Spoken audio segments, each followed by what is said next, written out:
So, the question of the day, will we see a red wave next week? Or will we splish splash and just take a bath? And will the Democrats manage to hold on to power? Let's talk to a man who knows politics better than almost anybody else. He's our good friend of the show and former Missouri State Representative, as well as a United States Marine Corps veteran.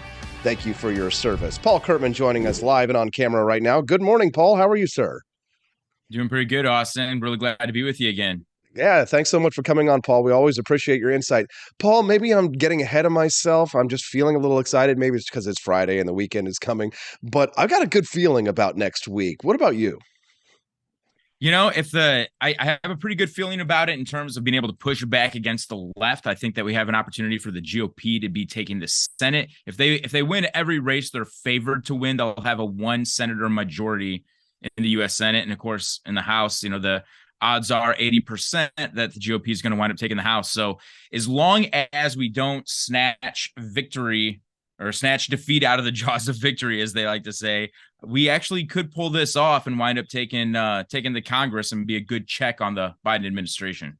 I don't know if you saw this headline yesterday, Paul, but it got me just giddy. I felt a little thrill up my leg the same way Chris Matthews does when Obama walks in. When I saw this headline from the Washington Post that if we actually were managed to take the Senate, if Republicans managed to take the Senate, that would mean that Senator Rand Paul would be in charge of a very powerful healthcare committee, which would mean that he could conduct investigations on all the pandemic wrongdoings that have been committed in the last couple of years. Did you see this? I did not see that article, but I tell you what, that really, really is exciting to me. Because if anybody, listen, I don't know if I've ever said this before on your show before, Austin, but the Republicans have a way of coaxing us into voting for them to be a check on everything the Democrats have been doing, but then they never do anything. They have their committee meetings, they get their little sound bites, they get their social media shares on Facebook, they get to go on all the news shows, but like we've never seen any justice. I believe if there's any U.S. senator that's going to help us get any justice on all this COVID nonsense that we've gone through, I mean, there's over 1 million Americans dead. If there's any senator that's up to the task and willing to pursue this to the end, it's Rand Paul. So that would be a huge win for the whole country. Well, yeah, for sure. Especially because this last week, I don't know if you saw this other article about this Democratic lady was asking for pandemic amnesty. We need to have an amnesty for all the wrongs that were committed when we didn't know what was going on during the pandemic. And I don't know if you've been watching conservative Twitter at all in the last week. They've been throwing tomatoes all over that idea. I don't think, I think there's a difference between revenge and justice. I think if we try and go for revenge, then we might overstep and the voters might punish us in the next election. But certainly, I think that we demand and deserve justice for what it was done, especially to the educational system and to young people's stunted learning because of, being out of schools, remote learning, and their development with masks. I mean, certainly there's got to be some kind of a proper retribution. Don't you agree? Yeah. It's funny you say that about revenge and justice. And I think that a lot of times where people make a big mistake is when they shoot for revenge and instead of actually shooting for justice. Revenge is much more exciting. It's a way to whip up your base, but justice is more important for the survival of our system and our freedom. But there's certainly a lot of justice to be had. And that's what people need right now. Like I said, there's over 1 million Americans dead. We have had suicides skyrocket because we've had to mask kids and take away their friends and everything that they've known in life. And meanwhile, the person who's helped push and perpetrate all of these terrible policies also happens to be the highest paid federal employee. And I think that it's wrong. I also think that it's wrong that there is U.S. taxpayer funding that went to this lab in Wuhan. Meanwhile, Anthony Fauci has just been lying through his teeth and trying to put as much spin on what gain of function means. We really just need some answers. And I'll tell you right now, any GOP congressman or senator who maybe is not a darling of the right, this is their opportunity to really become a hero, because there's a lot of people that have been affected by this. And if they will help push for justice, and I want to see some people in jail. People need to be in jail over this. If anybody else was murdered, and then whether they did it on purpose or on accident, the courts would be involved. And one way or another, most people wind up in jail somehow. We need to start seeing some federally elected employees who were responsible for a lot of this making their way into jail cells. Like I said, over 1 million Americans dead. It's wreaked havoc on our system.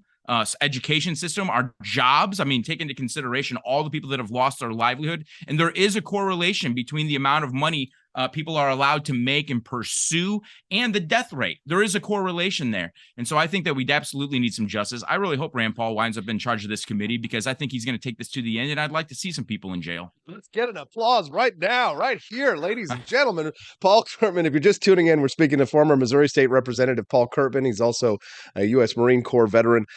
Paul, what do you really think is at stake in this election on Tuesday? What is it that's on the ballot that's not on the ballot? What do you think is driving people to the polls on Tuesday, would you say? So when you look at some of the polling information, what's driving people to the polls happens to be inflation and the economy. That's what we see on paper. And that makes the most sense to me right now, just because every day, even the Democrats down in battleground states like Arizona and Nevada, on their way to vote next Tuesday, they're probably going to be stopping to put gas in their car. I mean, that is like a nightmare scenario for the Democrats right now, that people might have to stop at the pump and fill up on their way to vote.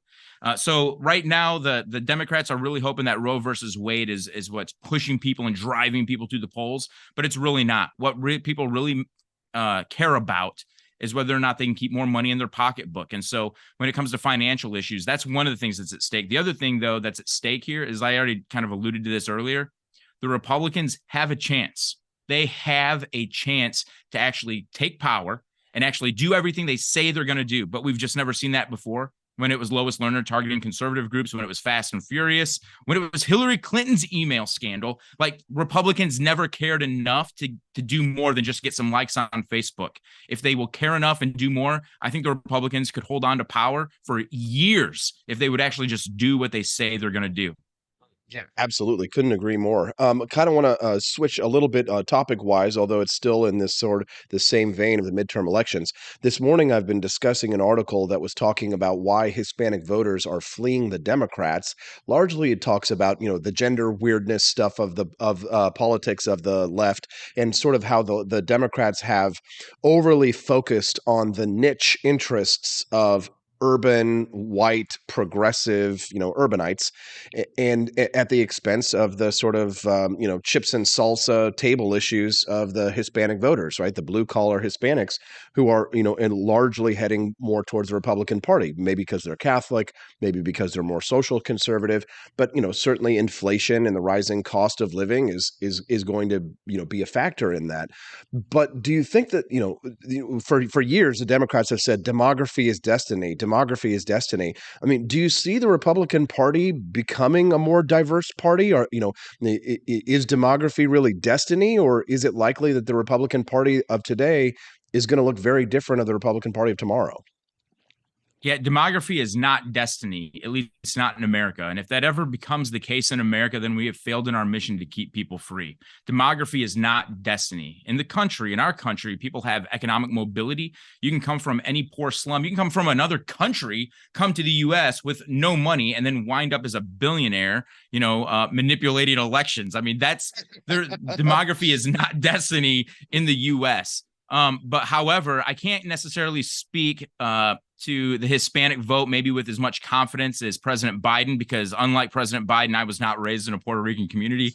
But I can tell you this: you don't have to be a genius and you don't have to be a social scientist to understand that there are ethnic communities that are very deeply rooted in their traditions, because they have a sincere appreciation for the generations that came before them. And when those generations that come before them are fleeing places like communist Cuba, where they're being persecuted just for trying to make money or have their own religious practice or deeply, sincerely held religious beliefs, the Democrat Party cannot in any way hold on to that demographic for very long if the Democrat Party is going to continue to go in the direction of radical wokeism.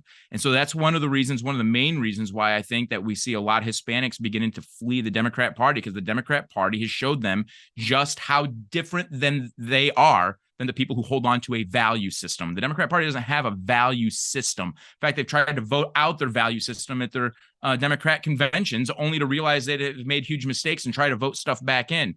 It's about authority. And we see that kind of historically speaking, when people are for big government, they usually shirk value systems of the people over time. And that becomes the vehicle that they use to hold on to more power and actually control the people. So this is just the same song, different verse for a lot of the people in the Hispanic community, considering the different countries that they've had to flee from before.